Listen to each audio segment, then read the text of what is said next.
we'll give it a go. So, kia ora everyone, thank you so much for coming. It's lovely to see so many of you, and kia ora to Barb and to Sam and to Api from the New Zealand Defence Force. Delighted to have you here at our virtual Science and Tech Expo. It's great. So I'll just introduce myself first and then your presenter. So I'm Lucy from the Career Development Centre. I'm sure you all know the services that we provide. We have Barb from Flight Lieutenant Barb Finlayson, and you're the sort of recruitment part of the team, aren't you, Barb? Correct. Yeah. And then we have Major Sam Williams. He's the head of Air Force Psychology and has served for the New Zealand Defence Force for 9 years. And he still believes that this is the best psychology career in New Zealand. And then Api Taiapa, and Api is Ngāti Porou, from the bustling metropolis of Gisborne. And he has been with the Air Force for the last 11 months. And before joining that, he worked a variety of different jobs, from running small businesses to research assistants. But I'm sure they'll all tell you a little bit more about themselves as it's their turn to speak. And I would just like to advise you before we begin that we are recording this presentation, and that's so that it can be on Career Hub for a fortnight for you to access afterwards, and for other students who are not able to make it today to access. So over to you now. Thanks very much, Lucy. Kia ora tātou. Ko opuke te monga, ko waimakarere te awa no Otatahi ahau. Ko Ngāti Tūmatauenga te iwi, ko Williams Tokawhānau, ko Samuel Toka Ingawa. Really nice to be here, guys. I'm Sam. I hail from Christchurch. Came through Canterbury there way back in the day, about a good sort of 10 odd years ago. And after a short little, career in the civilian side of the house, joined the army and haven't looked back since. It's really nice to come and see people at the start of their journey in psychology. I know, or even a little bit closer to the postgraduate side. I know we've got a wide range here today.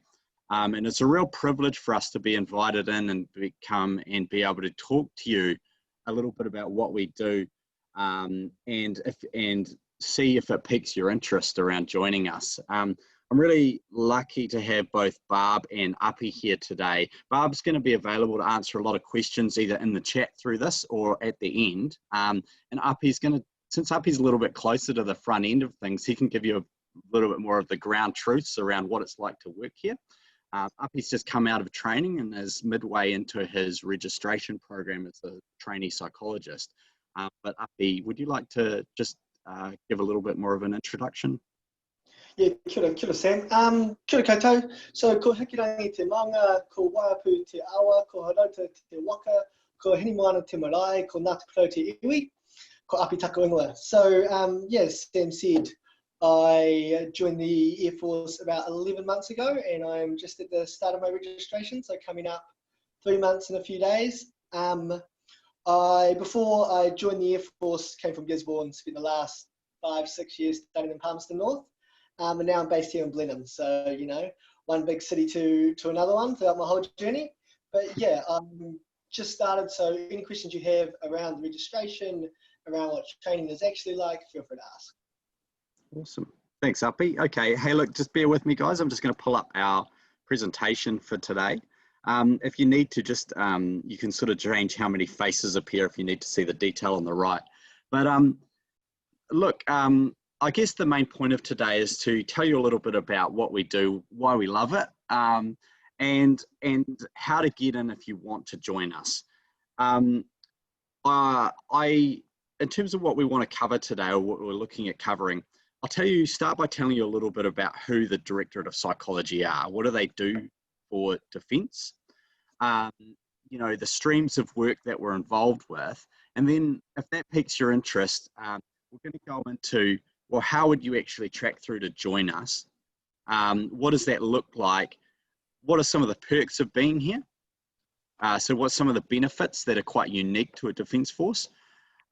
What are some of the fears and the things that people tend to worry about when they join a military organisation, particularly in a psychology profession, but just in general?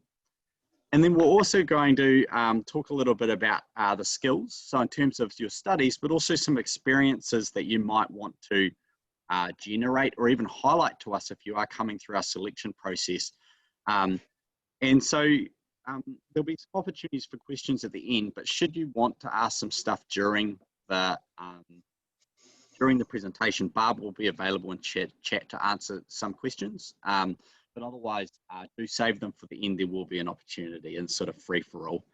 I'm just going to keep myself honest on time. And Api's going to take you through a little bit of that sort of, I guess, training reality and things later in this presentation. Right. So who are we? We work in a unit, I guess, called the Directorate of Psychology. So some of the things to note, these lovely individuals pictured here in our annual conference around our Ohakia Tūranga Waiwai. So we're registered psychologists under the New Zealand Psychologist Board. So it's quite an advantage to have an external professional body and code of ethics that guides our practice in a military organisation. We're better for it and the military's better for it. So there's 25 of us and we're spread among Navy, Army and Air Force and Joint Forces. So you'll see a whole range of different uniforms in that picture there. And most of our psychologists are spread amongst our camps and bases all over New Zealand. So for the majority of your career, you are embedded in those camps or bases, depending on what service and your preferences and sort of where you want to go. And you support the people there to do their jobs well. And I'm going to talk a little bit more on that. So then later in your career, we have what's called Centre of Excellences, which operate in Wellington. So for example, for the last 3 years, I was in a quite specialised assessment and selection role, which was primarily focused on either on the right person and the right job. So a lot of deep diving into selection research, you know, for our 140 very different jobs and trying to determine how do we make sure people are in the right place to be most effective and most fulfilled in their careers. So there is a quite good career progression within as well. But I'm going to, for this presentation, we're mainly focused on the early stage and what's that look like for you. So we're military officers. We wear uniform, we hold rank. In the Army side, we dig holes, and occasionally we go and shoot weapons. And so that is part of the job here, right? So we all serve, and that's so we can go overseas and support our people in times of challenge and in the actual operations that New Zealand supports.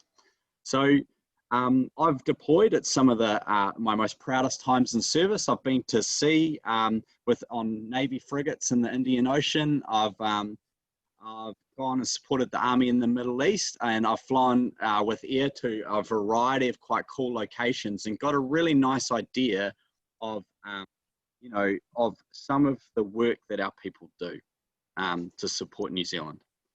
And that has been some of the best times in my career. And if I'm honest, you know, some of the most challenging times as well, I think, which is really rewarding and has grown me as a person. So about us psychs, we're mostly from an industrial organisational background, but not all of us. So if you're reading that and you're worried, it does not put you out of contention, but we're going to talk a little bit more on this later around your study options. So we have a mission and vision. So really at its simplest, our mission is being trusted. So that's a relational element.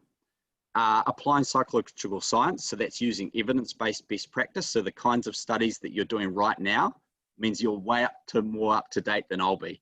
So it's exciting for us again to come and talk with people who are fresh out of the shop, so to speak, because you have some really great up-to-date knowledge around psychology.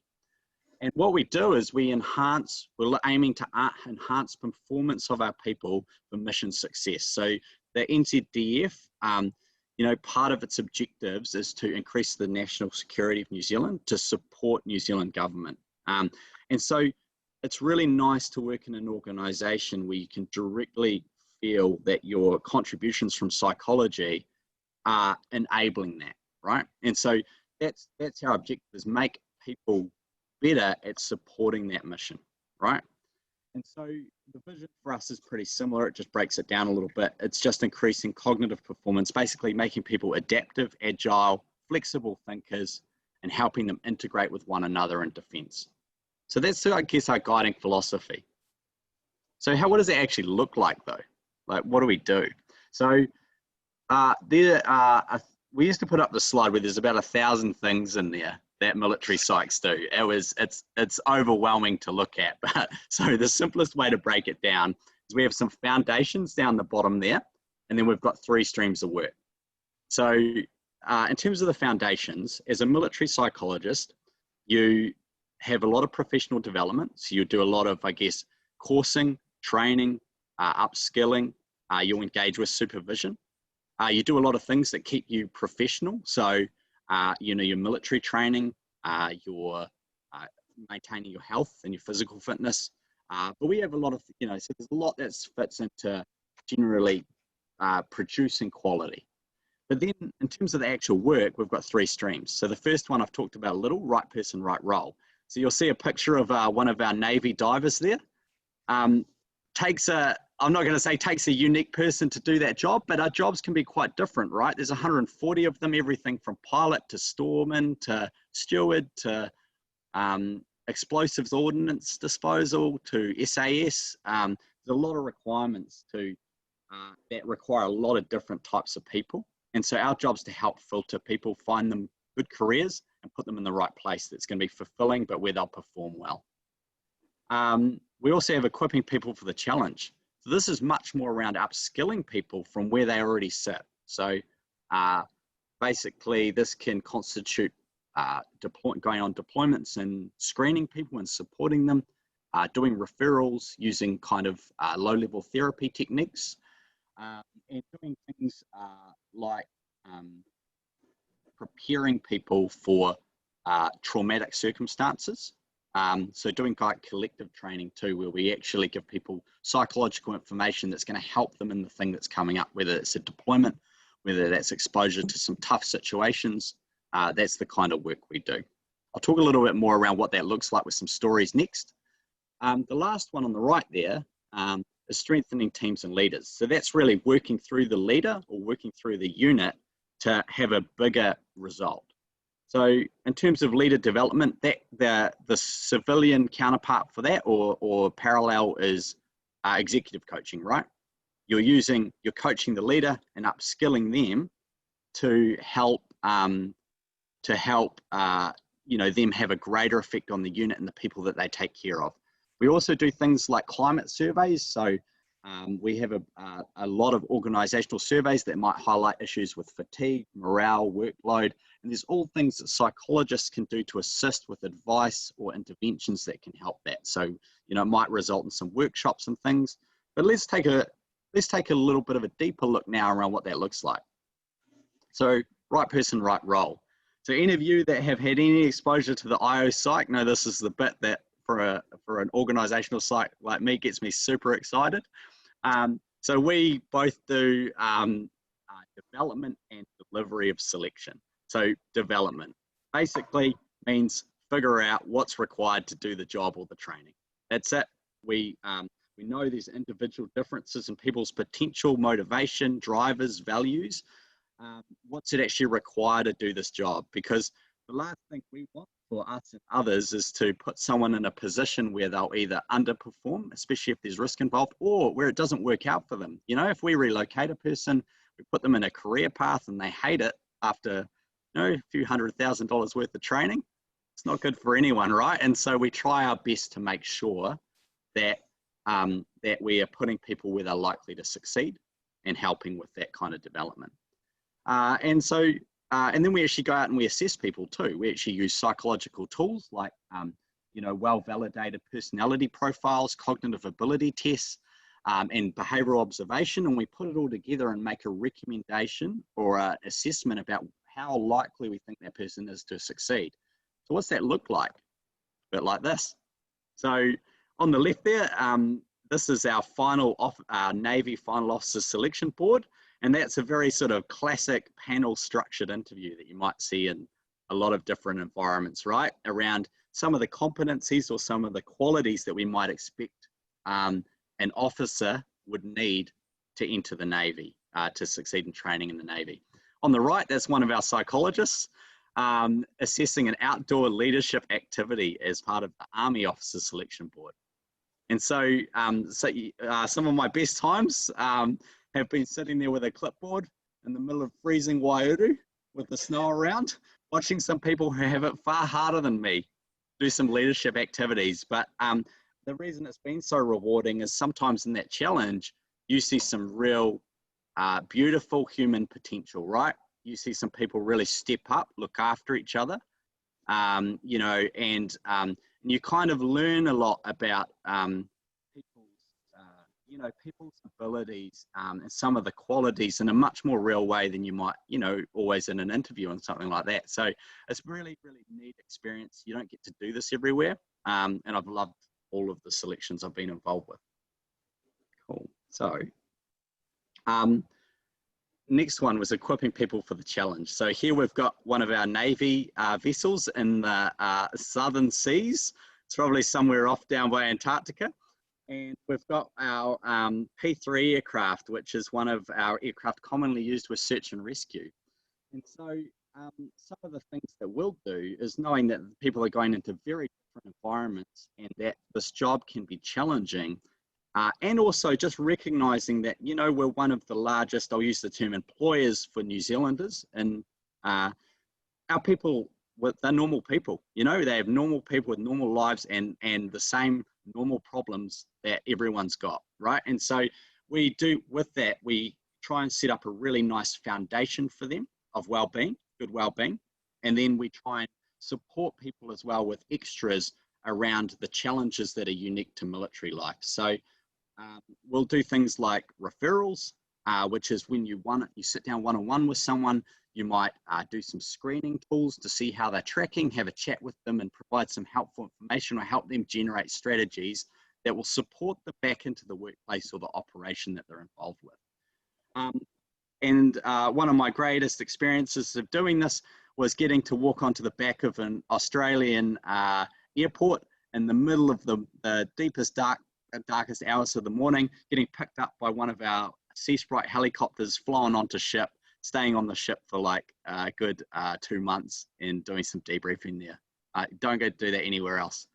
So it's really great work and it's really well respected by the forces as well.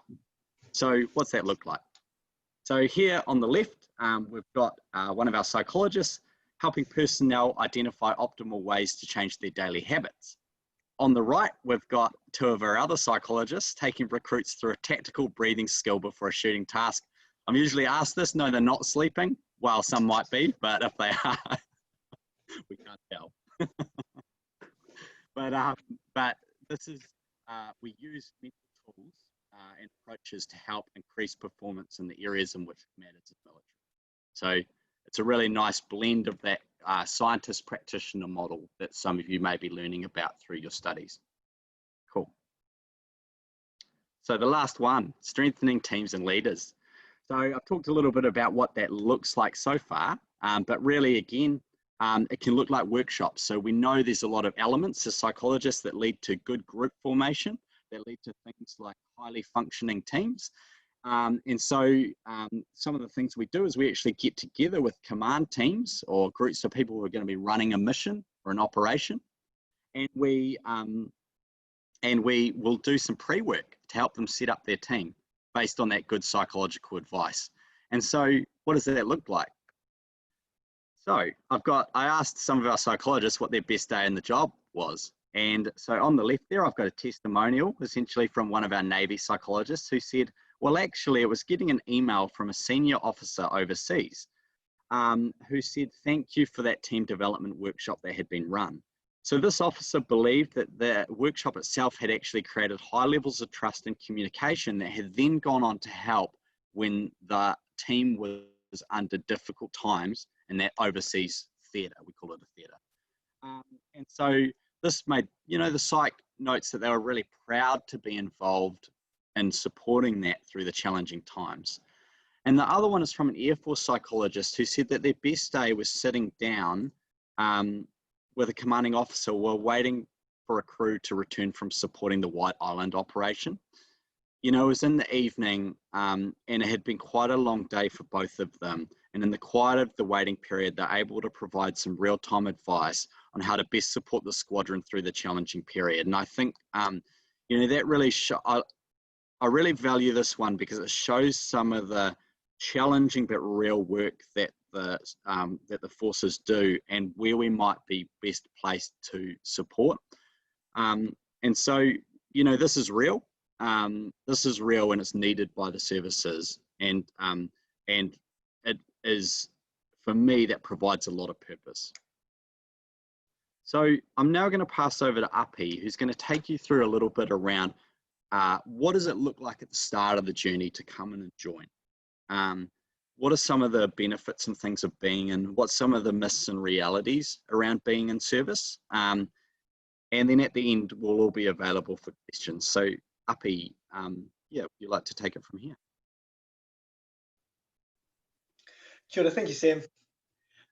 Cheers. So now you've all heard about all the great stuff and you all want to join. So what does it look like and how do we join? So the first part is around recruitment, and in order to be a psychologist in the NZDF, it requires a Master's in Psychology, so either a Master's of Science or a Master's of Arts. There is an ideal grade point average of a B+, and this can be all explored further if you want through recruiting. So once you've done that and you're ready to apply, you apply, and there's a initial recruiting bit which you do with your local recruiter, and then you go through and you attend Officer Selection Board. So earlier Sam talked about the streams of work and making sure that we recruit the right people, and it's no different for psychologists. So you go away, you get to do a really awesome multi-day selection board, which for me, and probably for a lot of you, was my first ever real experience of what an assessment centre actually looks like. So you get to study it in uni, and then you get to participate in it, and it's really awesome. I really enjoyed it. After that, if you're successful, you go on to officer training. So each service has a slightly different training. So the New Zealand Army, you go to 8 weeks specialist training in Lauru. The Air Force, which is what I did, you go to 6 months in Woodburn, and then the Navy is 6 months in Devonport. Both the Woodburn and the Devonport one are broken up into phases. So the initial phase is the more recruit style training. That's where you're learning the military side, you really get involved with it, and then from there it goes into a second phase, which is you learn a whole bunch of different skills. So that includes things like service induction. You learn all about the service you're going to join, you learn about the rank structure, all those things. You get to learn some really cool military skills. So Sam talked about this earlier. You get to do some amazing stuff. I know on my training I got to fly in almost every single aircraft that the Air Force has. I got to go spend the day sailing around Auckland Harbour. I got to spend an overnight in the bush. It's a really fantastic time. And then from there, once you pass that training, you graduate and you move into your registration program, which is what I'm in at the moment. So in order to be a psychologist, you have to be a registered psychologist, and the NZDF has their own registration program, which is monitored by the Board of Psychology. So you complete a 12-month program, which involves 6 different projects, a variety of different skills, a whole range of fantastic learning, really. And once you finish that, you're registered and you're away to go. But you know, the whole time you're heavily supported. You have people you can ask questions of. You're heavily looked after. And that's pretty much the training period. And if you have any in-depth questions about that, you can ask us afterwards, or you can ask Barb as well. Next slide, please, Sam. So the perks. Why does everyone want to join? I can remember when I had my first taste. I had the old head of Air Force psychology came down, and what really sold me was, if you want to be a professional athlete but you're not good enough, you come and join the Defence Force. You know, you get paid to play sports, which isn't quite true, but there is a lot of perks similar to that. So firstly, a lot of questions are normally around remuneration. So the salary for training is just over $70,000, and that includes that period of, in the Air Force Police, that includes that period of training as well, the initial 6 months. Once registered, you move up ranks, and as you move up ranks, you get a pay rise, so it goes up above that. You also get, you know, KiwiSaver 4% operational allowances, all those sort of benefits. Fantastic time off, which isn't up on here, you know. I know after my course we got leave, you know, you get, I think, 25 days of leave a year. It's great. I obviously love it. And in terms of the other benefits, there's heaps of stuff. I know on here it talks about work, so you get all your clothing provided, you get your sweet uniform or your PT gear or your nice Gucci shoes or that. Or your health stuff. I know when I was a student, I don't think I ever went to the dentist because it was too expensive, but you don't need to do that once you join the Defence Force. So all those things, you get to work out. So no, I'm not a great paid professional athlete, but I do get to work out at work time. There's unit PTs, there's different things you can join. It's a really social aspect, especially being a young junior officer, which I am. You get to meet a whole range of different people, different walks of life. You know, even outside of the psychology thing, I've got to talk to pilots, I've got to talk to engineers, I've got to talk to a range of different people, and you can do it in a way that's really easy. And then of course we've got deployments. You get to work in locations all around the world. I know Sam's talked about some of the stuff he's done, and some of the stories you hear, what people have been able to do and what they've been able to see is really incredible. And again, it's all supported, and you get purpose. This was a big one for me and a big one for a lot of people joining the NZDF. You know, you're joining for a reason, and there's great benefits. There's fantastic remuneration, but beyond that, you feel real meaningful when you get to do work. I mean, at the very start of my registration period, and I've been able to be involved in a whole range of different stuff. You know, like I think my partner's sick of me coming home and talking about how great my job is. So that's a big one. And then the other side that's not on there is some of the stuff maybe that I find really unique. So one of the things I really enjoy about being a psychologist is the variety of work. Sam talked about having, you know, thousands of different jobs that we can do. And while I've only been here a short period of time, I've managed to observe a whole range of different stuff. I've got friends that go and work for various consultancy firms and stuff like that, and it's sort of slow progress where they do one task at a time. Here, you get the opportunity to go do a whole range of different things, including presenting about how great the Air Force is, how great the NZDF psychology is. So, you know, it's really fantastic. And then as well as that, we've got professional development. So you get registration as a psychologist. This is, you know, honestly, this is quite a big reason why a lot of people join. It's a great registration program. There's not a lot of registration programs that pay you to train and also give you heaps of support and heaps of other training on top of that. University funded courses, so this is the whole NZDF get the opportunity to do a range of different papers. This is something that, you know, I'm excited for after I get through this registration, but one of the things I really want to do is practice getting my te reo a little bit more up to standard, and, you know, the NZDF is really keen on that. You should do a whole bunch of military courses. This was something that, you know, you come into officer training, I had no idea what to expect. I wasn't sure I'd really enjoy. I loved it. You get to do a whole bunch of leadership, you get to do tactics and strategy, you get to run around in the bush. In fact, I think most people really enjoy this and they don't always expect to. You know, and we'll come to some of the fears and what's it's actually like later. But when else do you get paid to kit up in full army gear, paint your face different colours, run around shooting bad guys? Like, that's pretty awesome, and that's outside of all the amazing psych stuff we do. And then exchanges and conferences. So I was lucky enough to meet a whole bunch of NZDF psychologists at the last conference I went to at the New Zealand Psych Society. So you get to go range of different conferences, range of different exchanges. They put you through a bunch of different courses as well. Next slide, please, Sam. Cool. So the fears, what it's really like to work here. So, you know, obviously you don't know what to expect, and there's a little saying, which is you only know what you know, which they always talk about in the military. And I know when I was coming in, I thought two things. One, I'd play sports every day, which is what I talked about, and two, I get yelled at a lot. But that's not the case at all. So what's it really like to be work here? I'll just be told what to do. That's not the case at all. New Zealand psychologists, especially, extremely autonomous. They work with command, they work with other people to achieve goals together. You've seen some of those work streams that Sam's talked about. They're all done in relation with other teams and other people involved in the service.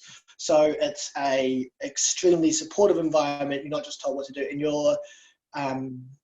your opinion and when I say your opinion, so your research in science is very well respected. So the NZDF psychology has done a lot of work in terms of making sure their research is out there, making it clear why they make decisions and how they make decisions. And as such, people really listen and appreciate what they say. In terms of autonomy, on bases, there's normally only a couple of psychologists, so you work together and you're doing it really autonomously. There's no one looking over your shoulder. It's a high trust, high work environment. I'll get no choice where I live. Obviously, when I joined the military, I talked to a whole range of different people. They told me you're going to get posted here, and you're going to get posted here, and you're going to get posted here. That's not the case at all. While military members are posted, personal preferences are always taken into consideration. I can only speak to what I've personally experienced in terms of this, but 100% supportive, 100% willing to work with me, 100% willing to talk about not just where I'm going to be posted now, but posted in the future. And really honest, obviously there may be a chance where maybe you'll be posted somewhere you're not as keen to go, but they'll happily talk it through, and there's lots of different ways they can work stuff and split working and things like that. So you definitely get a choice where you live. The joys of being a tri-service is you also get the opportunity to go to a whole bunch of different places in New Zealand. So we sometimes have Air Force psychologists working on Army bases, Army psychologists working on Navy bases. There's a lot of different places, and if you don't like working in one of the NZDF bases, I'm not really sure what to say because I'm all over the country. So yeah, it's really great. I need to be extra fit and strong. That's not true. I can remember preparing every single day for this really extreme military training I was going to go through, and I definitely overtrained. So it's more about there's a level of fitness you have to achieve, but defence recruiting is there to help you. You can get up to it, and then once you're in, it's very easy to maintain the minimum standards of fitness, especially if you're putting in, those couple of days a week. And it's really fun. It's not just, when I thought about military training, I thought we'd just have to run up and down and do press-ups. But while we do some of that, there's heaps of games, heaps of fun stuff, heaps of running around carrying logs. Really good. I'll be yelled at constantly. So this is always one. This is one that I was really worried about. And I'd be lying if I said that I was never yelled at in training, but it's not that I was yelled at personally. There were times when the training group you go through, they do get a rack up, but it's for a reason. You get racked up because you've let standards slip or you've let something happen. And it's not a personal attack like some, full metal jacket style, some guy in your face absolutely screaming at you. It's much more of a, I expected better. And then when I was talking about this with a few other psychologists, we all laugh because the yelling isn't the hard, but it's when you're in class and you're sitting there and someone walks in and says, I'm really disappointed in you. I expected more. That's what stings. So no, you won't be yelled at constantly. Yelling is not taught in training. Instructors use modern instructional techniques with trainees. People, you're a person and they treat you like a person. It's a professional learning environment and it's seen as such. And especially, once you're in the job, you're certainly not getting yelled at and told what to do. That's not how it works. I'll be locked in for 25 years. This is actually a really key reason why I was hesitant about joining the Defence Force. I thought once you're in, you're looking at, roughly 10 years, I'll be locked in and I'm going to be posted here and posted here and posted here. And that's not the case at all. There may be a return of service on your registration, which Sam and Barb can talk to exactly what that looks like.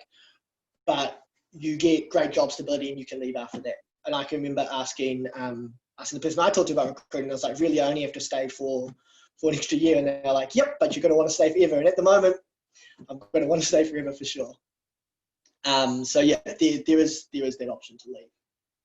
I'm trying to think if there's any other fears that I had moving in. I was certainly really worried about being told where to move around and where I live. I've got a partner.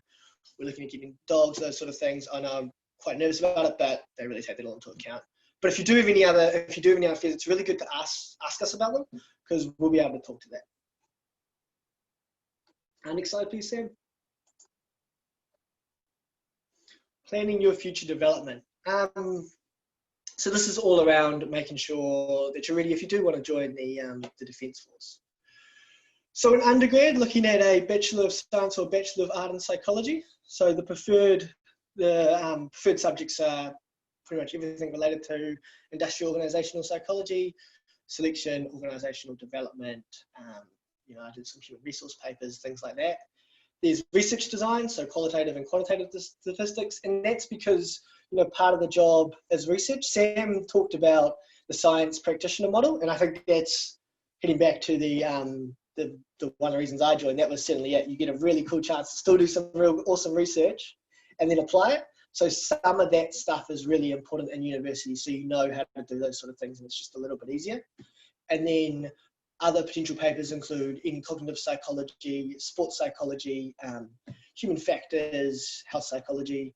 I know that one of the psychs I work closely with really wanted to join the NZDF because they do a lot of sports psychology stuff, a lot of performance management, things like that. So some real cool aspects there. Also looking at leadership and management. The postgraduate, well, basically the same stuff as your undergraduate, but at a postgraduate level. So I did the IO stream the whole way through. Not everyone does that, but I wanted to do, I think I did business psychology as my undergrad, and then I did the IO psychology through Massey as my postgrad. So it's pretty much all the same papers, and it ticked all the way through. And now that I'm in registration, which is working on these projects, I actually find that real helpful. So, you know, I thought I'd leave and I was going to burn all my notes, and for some reason I didn't, and I'm really glad I didn't because I took back to them quite a lot.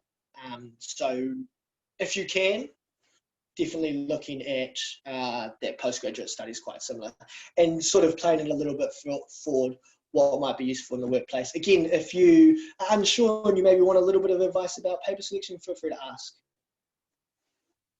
So other subjects and disciplines are considered also. So if you've gone through postgrad and you haven't taken all IO papers, but me and Sam have sold you on how fantastic the life is, that's great. There still might be room for you guys to do that. But then also outside of university studies, it's also really important to have a few experiences. So I'll run through them and then I'll talk about the why. So any leadership influence experiences, you know, school prefects, did you do anything in school, extracurricular, did you work with them, anything with the university, were you part of any clubs, anything like that, anything to do with politics, things, anything where you're getting involved and showing a little bit of leadership. Sports teams, committees, outdoors experiences is always highlighted. Things like Outward Bound, there's always great stuff.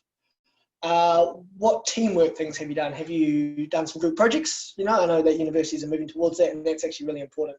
We work as part of small teams and we work with small teams. So having any experience in teamwork is an important part of the NZDF. Public speaking, you know, you do a lot of presentations, you do a lot of talking to people, so this is a big one for a lot of people as well, is they're nervous around this, and whenever people ask me about public speaking, I think they always get sick of it because the only advice is, well, you just got to practice more. So if you can, doing stuff like Toastmasters, debates, presentations, joining committees, speaking to people is always great. Do a lot of communicating, so do a lot of talking to people. So if you can relate to a range of different people, that really puts you in great stead. Things like youth line, support work, any security, stuff like that, where you're talking to a range of different people when you're mentoring is fantastic. And then physical, yeah, well, we're not the SAS, you know, as much as Sam and I like to think we are, we're not the SAS in the psychology directorate, but it is important to have a little bit of outdoor experience, you know, have a bit of an active lifestyle, more so than anything else, going for walks, you know, being able to pass as minimum fitness standards, those sort of things. And this can be done to a whole range of different stuff. Duke at Edinburgh, Spirit of Adventures up there, but, you know, obviously physical, just having a physical life, having a bit of an active lifestyle.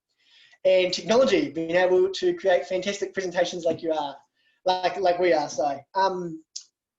There's a really strong rise in the use of technology in lots of different industries. NZDF is no different, psychology is no different. So having an understanding of technology and how it works and some of those basics is really key important. So the next slide is the end. So we left a bit of time for questions, which we really wanted to do. But just as I was talking through, you know, I was thinking about some of the reasons that I joined. And I think for me, the key stuff was really, this is a chance for me to have a purpose. This is a chance for me to do a variety of different jobs and you're also trained in a lot of stuff. So you have the support of the director and you have the support of a lot of people. And, you know, I think sometimes when you can look at all this stuff, it's like, wow, I'll never be able to do all those things. I mean, even I'm in the middle of my training, and I've talked about this with Sam, actually, a range of different people. Wow, I'll never be able to get there, but you're supported the whole way, you're taught the whole way. Yeah, it's really great. And I know this just sounds like a little bit of propaganda, but I think one of the things I remember is talking to a whole bunch of different Defence Force psychologists and getting real frustrated because none of them would tell me any of the bad parts of the job. And then I got the job and I was like, I see why. Yeah. Thanks, Uppy. Hey, just before we head into questions, guys, yeah, look, it's a really common feeling after being presented with all of this to go, maybe I don't have what it takes to join. What I'd say is it's a pretty normal human thing to underestimate your abilities when you're coming into a place you don't know. And so going back 9 years ago, you know, look, I was a chubby computer geek with no military experience, no family that had been there, with anxiety, you know, and for sure, joining was pretty challenging at the start. You know, I came in and I joined Army and there was some of the stuff which was a bit of a shock to the system. You know, I did my best to prep, but yeah, there were times where the physical load was pretty high, where the mental load was pretty high, where the learning curve was quite high, but you know what? I persevered and enjoyed it, saw the value in it, and have thrived there ever since. And so you can't predict at the start how it's going to go. It's worth recruiting can help you get up to the standard to join. So trust that, you know, if you at all think this looks like you, I would highly encourage you to entertain the idea of joining. Trust the selection process. Go try it out. You'll grow as a person just from being involved with it. Some of my best pre-career experiences were, or the ones that grew me the most, were actually failing on some selection boards for other organisations prior to joining Defence. So, you know, you'll get something out of it either way. That's all. But yeah, I don't know how we want to do questions, Lucy, if you want to come in here, but we're really open to anything. Sure. You know, if anyone's got questions, just perhaps, you know, jump in one at a time, or Barb, I know you've been monitoring the chat, but yeah, if you've got a question, go right ahead. Hi, really good talk, you guys. I have a question. So Barbara was talking about how in the Defence Careers website in the reserves, you can apply to kind of test out whether or not it'd be a good fit for you.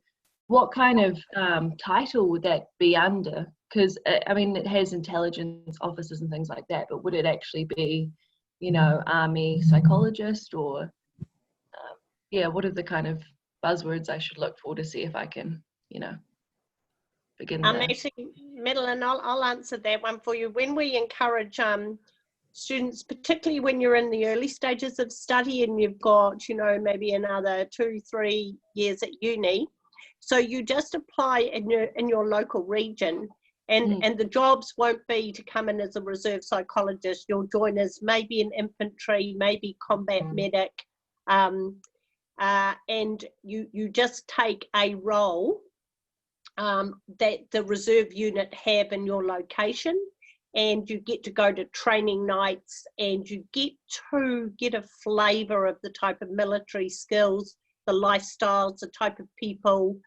You get to go and do some exercises. The thing about the reserve forces is once you have to go through a selection process, just the same as you would if you were coming in full time. You have to meet all the health and medical and all those criteria and the fitness. And then you do some mod training, which we're running throughout the year. And then whenever you turn up to a reserve training night, we pay you. So you volunteer your time and we pay you as a reservist. And then on completion of your studies, and if you think, yeah, I'm really enjoying this and I want to now move, it is a very easy transition to go from the territorial or the reserve forces through to regular force. And you've already been attested, you've already got a security clearance, you're physically fit, you're medically fit, you're dentally fit, because you have all those things, and then you then go to a selection board to move from a reserve officer to going to a selection board for officer psychologist. Okay, if you don't mind, I just have a follow-up question for that. Thank you very much. That was a very well-informed answer. But is there any position that would, any position that I should pick in particular that would better position me for a transition, or is it just any to go through the actual process? Can I? Yeah, jump in, Sam. Yeah. Sure. So no, I mean, if you're joining the reserve, you get some core. So we are military officers as psychologists. The assessment centres test. There's a degree to which they test leadership in physical domains as well. And so there are high advantages to joining the reserve, but it shouldn't be a vehicle for. It is an advantage, and the skills are definitely very much help with the transition to service. But if you're joining the reserve, you've really got to join it because you want to be in the reserve as well. However, I will say, and I'm not going to name them because that, for respect of their privacy, but I do have one of my interns here today. I've seen in the names below who's awesome to have working for us, who came through joined the Army Reserve. We run an internship scheme once a year. We get to take one intern. I've had the privilege of having a range of really cool interns over the years who've come and used their psych experience. It's just absolutely awesome. And you know what, their time in the reserve, if they like that stuff, it really shows when they come and do the work.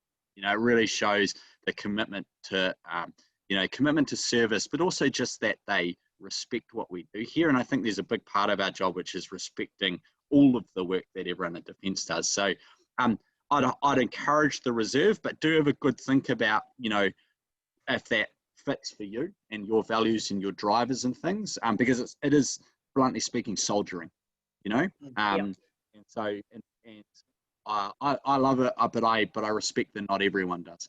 I love that, that side of the job. Cool. Thank you very much for the answers. I have another question. I'm really sorry to take up the time, but actually this one's for you, Samuel.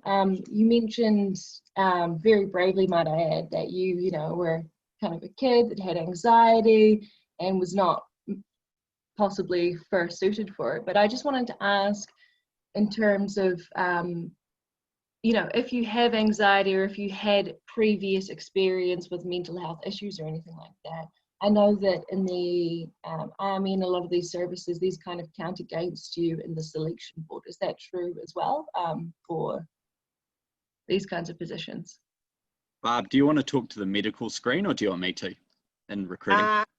Yeah, go for it, Sam, because it's, we don't get deep. Yeah, I'm not going to give 100% gospel answer in that, but my understanding of the selection process is that we do a med screen for everyone. This is with mind that the initial phases of training are pretty tough, right? And so we do it to protect the service, but we do it also to protect and take responsibility for the individuals that we're bringing into service. So generally what the med screen will do is, if you've had a previous they look at your doctor's notes, your medical, they get your doctor's notes and things like that. And if you've had previous exposures with mental health or things like that, or other conditions, they'll usually ask for some additional information to see, where is this now? And a doctor that works for Defence will make a judgment call, or based around some policy and their professional judgment about, hey, look, this is good to proceed or it's not. And so the best way to find that out is just engage with the process. Mostly what we're trying to avoid is bringing in someone who might be vulnerable at that point in time, who maybe hasn't gone away and done the work or doesn't have the stability at that moment, and then put them under a new location, new pressures, an uncertain environment, mental and physical fatigue, and living around, for a while co-living with like 6 other people or something like that. So it's just trying to be responsible around it, but it does not, but what I'd say is go through the process, and you'll find that out as part of the early stage of the recruitment process. Great, thank you. Thank you. Hi, I had a question. I was just wondering if there are many, if any, job opportunities for forensic psychologists. Okay, so forensic psychology. Directly, no. We're registered under the general scope of practice. So what that means is we are required to do, like I said, we're jack of all trades, master of none. We're required to do a very wide range of things for defence. Currently, defence does not, I'll say generally, employ even clinical psychologists. We refer out. So we do lower level triage, screening, and lower level therapeutic approaches. And we'll refer out that the skills that are involved in forensic psychology, and some of the, from my limited exposure to it in my studies, which I respect is out of date, are very useful. There is a lot around projection, prediction, that is, I'm thinking about survival analysis and things like that, around recidivism, you know, that sort of thing. That is very useful in a military environment, in a big data environment. And we do have some psychologists employed in our security directorate that are much more aligned with forensic psychology. So I'd say occasionally there's jobs, there's 1 or 2 roles in the organisation, but they don't fit under what we do in the Directorate of Psychology. Is that all right? Yeah, cool. Thank you. Sure. Good question. I have a question as well. So I remember just before you said that you failed some of the pre-courses or something like that. I was wondering if you could expand, like, can you carry on from there? Is there a certain amount of times that you can make a mistake, carry on? What's kind of the gist with that? Sure. Barb, do you want to answer this one from a recruiting perspective, or would you like me to? Probably you might be a bit closer. Is this in regard to the training? Yes. So Sam mentioned something about how he kind of, you can fail some court. I wasn't quite sure what the terminology was, but you can. Yeah, okay, I'll illuminate a little bit. Some of the things that I failed were initially pre-service and going for other jobs and I wanted to join in a year where there were no positions in the services that I was pursuing. And so some of the assessment centres I failed were actually in corporate organisations, which was good learning curve for me and experience. But with that, if you're joining and you don't meet the cognitive ability test requirements or something like that, I believe the stand down 6 months. If you go to an officer selection board and it doesn't work out there, I believe the stand down is 18 months. So again, I'm going off the top of my head here, but that's so you can go away, do the work and develop and then coming back. And it's also because, again, part of the psychology discipline, we know there's practice effects, right? If we give you a test every day, you're going to get better. We want a reasonable assessment of a person's ability and potential. And so there's a stand down for that reason as well. But yeah, broadly speaking, yes, there are some hard cuts in the recruiting pipeline, but there is a path, can be a path back around failing certain elements. And training, most people pass training. Okay, most training pass rates are upwards of 85 to 90%. Can vary by service, but by and large, it's pretty high, especially in our profession. So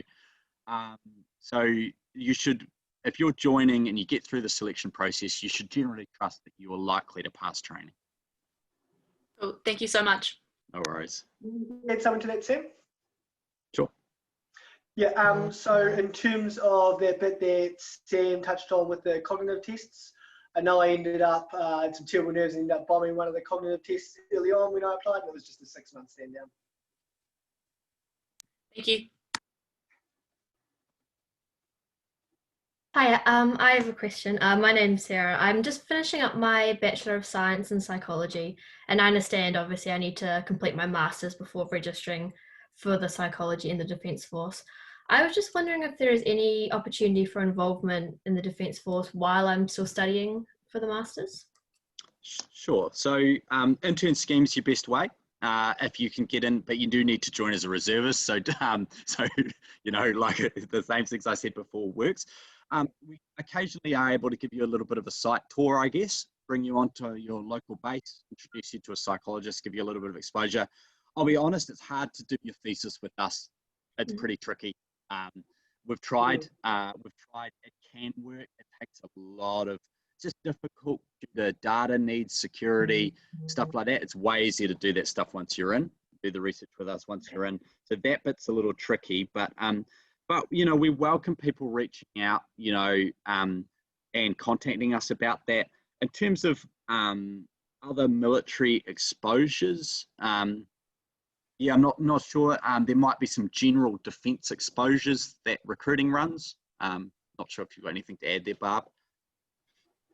Well, no, well, we're running Defence Force info nights like in all our regions, and they're advertised on the Facebook page.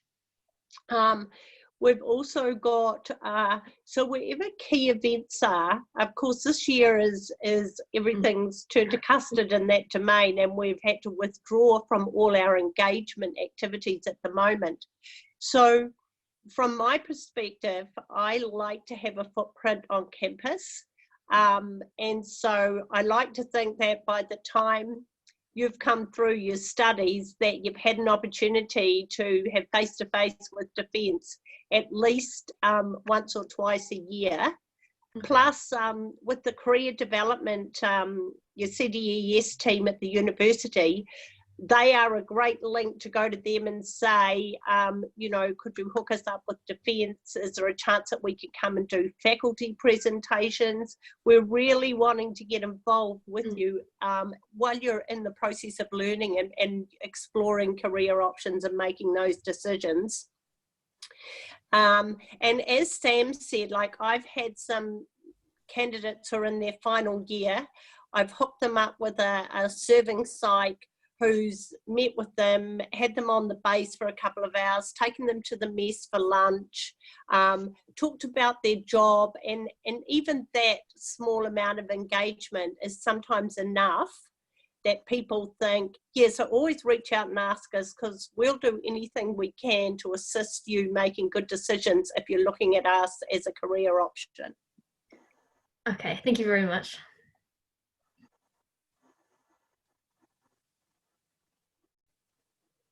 Anything else, guys? We've got some, this is your time to ask those burning questions. Anything goes. It's all good.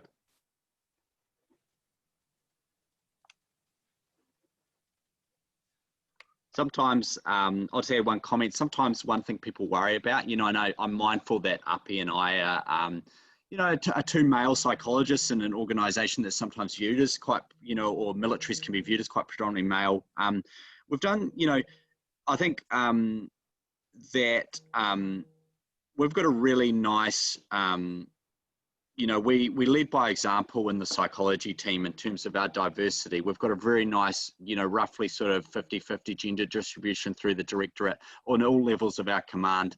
And NZDF's made some pretty good and significant efforts in the diversity and inclusion arena over the past couple of years. And you might have noticed, I think it was last year they won, you know, one of the primary awards. It's a quite good place to work in an employer that values, you know, an inclusive environment. And so I think that applies across, you know, culture and other forms of thought diversity as well. But it's, if that's a concern for people, certainly we can set you up with other psychologists to chat with around that as well. Good point. Maybe just something, Sam, along the timeline. So one thing is we have very set cut-off dates throughout the year and to process candidates. And sometimes the biggest thing is for students to touch base with us early enough. And so the sort of time frame I say is allow 6 months before you want to attend a selection board. So it may seem really early in the scheme of things, you're just starting in your final year. That's the ideal time to come online and get an application going. And I think we've talked about this because it's all done online now, and you go to the Defence Careers website and you push a button that says apply now. And I think some people freak out about, what am I doing? You know, I've just pushed that button. What's that going to mean for me? And so the key thing is we've opened up the channels for communication. So it's now an opportunity for us to talk with you and find out that what you think you're applying for is exactly the job that you want to do. And then what is the process we need to get you through and the steps we need to get you through in a timely fashion. So although it sounds really simple, the initial health check can be really problematic. And one of the things we've found is if candidates don't have a copy of vaccinations, so if you've got your Plunkett book with all your vaccinations, that makes a huge difference. One of the key things too for candidates who are perhaps seeing student health at university, and then you leave university and you don't pick up your medical records, it can be very hard to access them again. So if you've had a surgery or you've had a broken bone and it was managed through student health and they sent you to a specialist, in the initial health check it can ask for letters from GPs and letters from the specialists, and that can be quite problematic for some of our students who have then moved on to a different part of the country. So your initial health check, just vaccinations, any medical incidences that you had that might require us to have a letter or a follow-up. So if you start collecting those things and have those in a wee portfolio, that can make that simple job as getting a green tick on that very easy.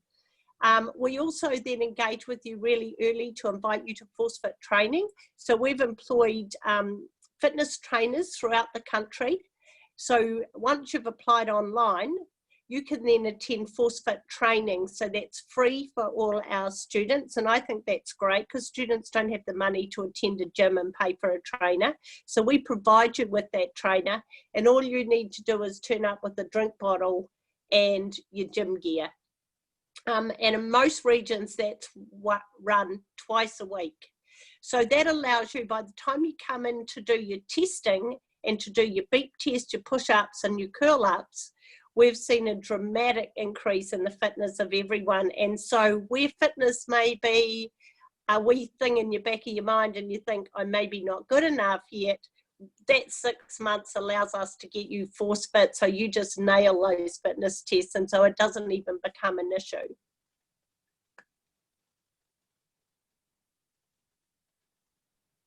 Yeah, so yeah, apply early. That's always my message, and engage early. And even though you push that button, apply now, it just means we're opening up the lines of communication.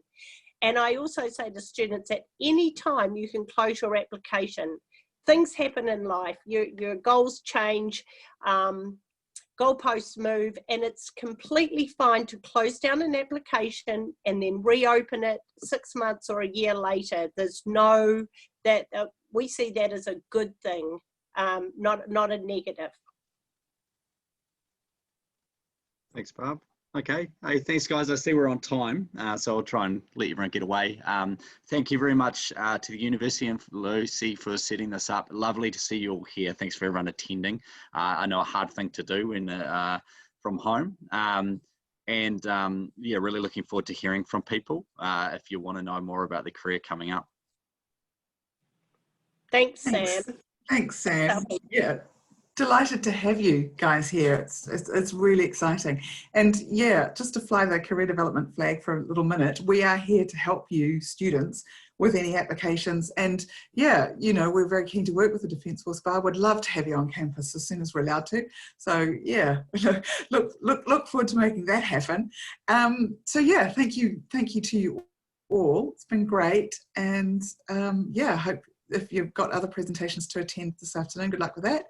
And to Barb and Sam and Api, kia ora, thank you so much. And yeah, talk soon. Bye now. Thanks, Lucy. Thanks, everyone. Yes. Bye. Thanks, everyone. Bye. Bye.